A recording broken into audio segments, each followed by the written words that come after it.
क्या आपका खर्च हमेशा बजट से ज़्यादा रहता है और आप पैसे बचाने में फेल हो जाते हो? तो आपको ये वीडियो अंत तक ज़रूर देखनी चाहिए, क्योंकि आज मैं आपको बताने वाला हूँ क्यों लोगों का खर्चा हमेशा उनके बजट से ज़्यादा हो जाता है, जिसकी वजह से वो पैसा नहीं बचा पाते। उससे पहले वीडियो को एक लाइक मार दो, और अगर अभी तक आपने हमारे न्यूज़ चैनल ज़बरदस्त गुरु अखिलेश को सब्सक्राइब नहीं किया तो उसे भी सब्सक्राइब कर लो, आपकी बहुत मेहरबानियाँ होंगी। तो चलिए जानते हैं क्यों लोगों का खर्च उनके बजट से ज़्यादा हो जाता है। उससे पहले आपको इन 5 सवालों का आंसर पता होना चाहिए। नंबर 1, आपकी वास्तविक इनकम क्या है? वास्तविक इनकम से मतलब है कि आपकी जेब में हर महीने कितने पैसे आते हैं। इसे टेक होम सैलरी भी कहा जाता है। हो सकता है आपकी इनकम फिक्स ना हो, तो ऐसी अनियमित इनकम पर आप पूरी तरह निर्भर नहीं हो सकते। सबसे पहले अपनी असली इनकम फाइंड करें। नंबर 2, आप कितना खर्च करते हैं? पिछले 6 महीने के सभी बिल और रसीद इकट्ठा करें। इसके बाद आपने जो चीज़ें खरीदी हैं और जितना खर्च किया है उसकी लिस्ट बनाएं।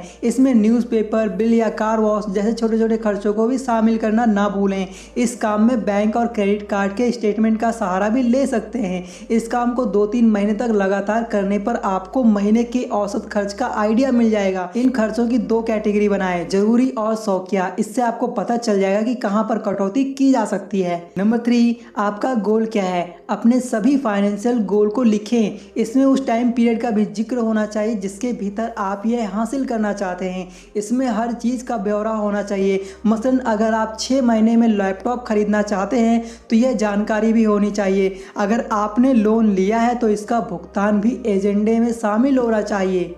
नंबर 4, क्या आपके पास कोई बचत है? हम उम्मीद करते हैं आपके पास कम से कम प्रोविडेंट फंड या इंश्योरेंस प्लान के तौर पर कुछ बचत जरूर होगी। ऐसी सभी बचत की लिस्ट बनाएं। साथ ही यह भी लिखें कि ये सारे निवेश बिना पेनल्टी के आप कब भर सकेंगे। इसके बाद यह आकलन करें कि इन निवेशों से आप किस हद तक अपने फाइनेंशियल गोल को हासिल कर पाएंगे। नंबर 1, बजट का वास्तविक ना होना। बजट कोई जादुई छड़ी नहीं है जिससे आपकी रुपयों की समस्याएं पल भर में दूर हो जाएंगी। फॉर एग्जाम्पल, अगर आपकी खुलकर खर्च करने की आदत रही है तो अचानक इसमें कटौती कर बड़ी रकम जुटाने की सोच आपको मायूस कर सकती है। इसी तरह बहुत कम इनकम है तो भी ज़्यादा बचत की उम्मीद नहीं करें। इस परिस्थिति में खर्च ज़रूरतें होती हैं, चाहते नहीं। अगर आप बचत करना चाहते हो तो आपको कुछ महीनों के लिए अपने खर्चों पर नज़र रखनी होगी। इसके पहले आपको तय करना पड़ेगा किन खर्चों को आप काट सकते हैं और किन्हें नहीं। खर्च को लेकर अनुशासित होना बहुत ज़रूरी है। नंबर 2,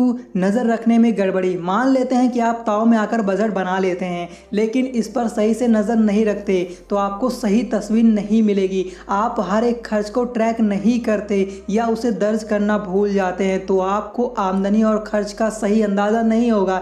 इसके चलते आप रुपए पैसे के गलत फैसले लेंगे या ऐसे लक्ष्य बना लेंगे जिन्हें पाना नामुमकिन होगा। इसलिए सभी चीज़ों को आप नोटबुक में दर्ज कर सकते हैं। यह काम नियमित रूप से करना होगा। इस काम को करने के लिए कोई समय फिक्स कर ले तो ज़्यादा अच्छा होगा। नंबर 3, खर्च पर अंकुश ना होना। अनाप शनाप खर्च करने वालों को खास तौर से बजट के अंदर रहना मुश्किल लगता है।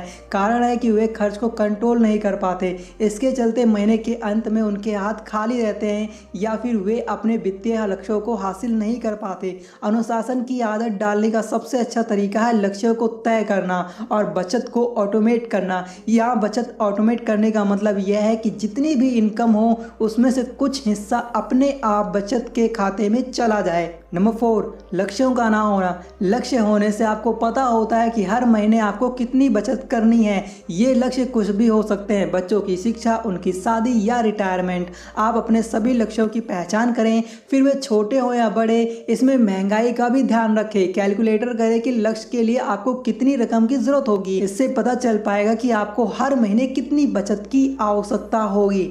नंबर 5, बजट का बहुत अधिक सख्त होना। अगर आप अपनी और परिवार की जरूरतों पर आवश्यकताओं से ज़्यादा कैंची चलाएंगे तो देर सवेर वे इसका विरोध करेंगे और बजट की हवा निकल जाएगी।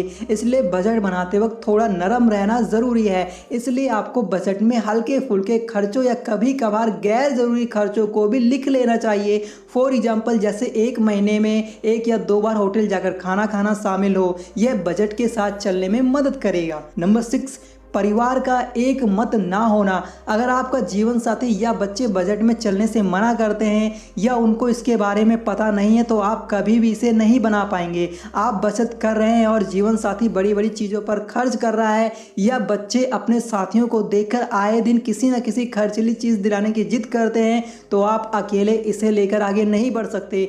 ऐसे में बजट की सफलता के लिए ज़रूरी है कि परिवार के सभी सदस्य उसमें सहयोग करें और उसके अनुसार चलें। आप अपने परिवार के सदस्यों से बात करें, उन्हें अपनी प्लानिंग के बारे में बताएं, यह भी बताएं कि आप क्या हासिल करना चाहते हैं। नंबर 7, बजट का फ्लैक्सिबल ना होना। बजट कोई ऐसी चीज़ नहीं है जो एक बार बन जाए तो आप उसे बदल नहीं सकते। स्थितियां बदलने के साथ इसमें बदलाव की ज़रूरत होती है। ज़्यादा इनकम होने लगी तो इसका मतलब आप उन लक्ष्यों के लिए बचत कर सकते हैं जो आपकी पहुंच में नहीं थे। जब आपकी शादी होती है या नए शहर में तबादला होता है या बच्चे होते हैं या बीमारी आती है तो खर्च बढ़ते हैं। बजट को इन बदलती ज़रूरत के साथ चलना चाहिए। इसलिए जब इनकम बढ़े तो नया निवेश करें, सैलरी घटने पर गैर जरूरी खर्चों को हटा दें। हर फाइनेंशियल डेवलपमेंट के साथ बजट को भी विकसित करना चाहिए। नंबर 8, साल के बड़े खर्चों को भूल जाना। अगर आप बजट में सालाना आने वाले खर्चों का ध्यान नहीं रखोगे तो आपका बजट बिगड़ जाएगा। इस तरह के खर्चों में घर की मरम्मत, उसकी पुताई, होम अप्लायंसेस या फर्नीचर खरीदना शामिल हो सकता है। इसलिए साल की शुरुआत में अपने बजट की समीक्षा करें और सुनिश्चित करें कि उसमें साल के बड़े खर्च जरूर शामिल हों। यह आपको कैलकुलेटर करने में मदद करेगा कि आपको अपने खर्चों में कितनी कटौती करनी है।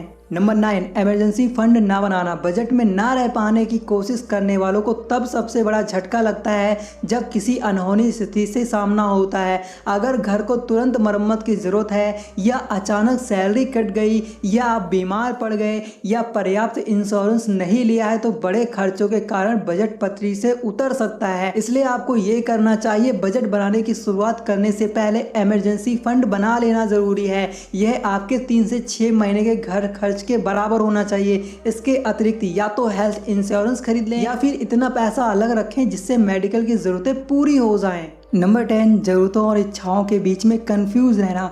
कुछ लोग इसी बात को लेकर हमेशा कंफ्यूजन में रहते हैं कि हमारी ज़रूरत वाली कौन सी चीज़ें हैं और हमारे शौक़ वाली कौन सी चीज़ें हैं। उन्हें यही डिसाइड करने में सालों लग जाते हैं। आप खुद ही सोच कर देखो, अगर आप यही डिसाइड नहीं कर पा रहे हो कि आपकी नीड्स क्या हैं, आपकी डिज़ायर क्या हैं, तो आप पैसा कैसे बचा सकते हो। सबसे पहले आपको अपना ये कंफ्यूजन दूर करना होगा, तभी आप आगे कदम बढ़ा सकते हो। दोस्तों, यहाँ पर एक बात कहना चाहता हूँ, मैं ऐसा कभी नहीं कहता कि आप इंजॉय ना करें। मैं सिर्फ इतना कहता हूँ, इंजॉय करना एक अलग बात है और पैसा वेस्ट करना एक अलग बात है। बिना पैसा खर्च किए भी इंजॉय किया जा सकता है।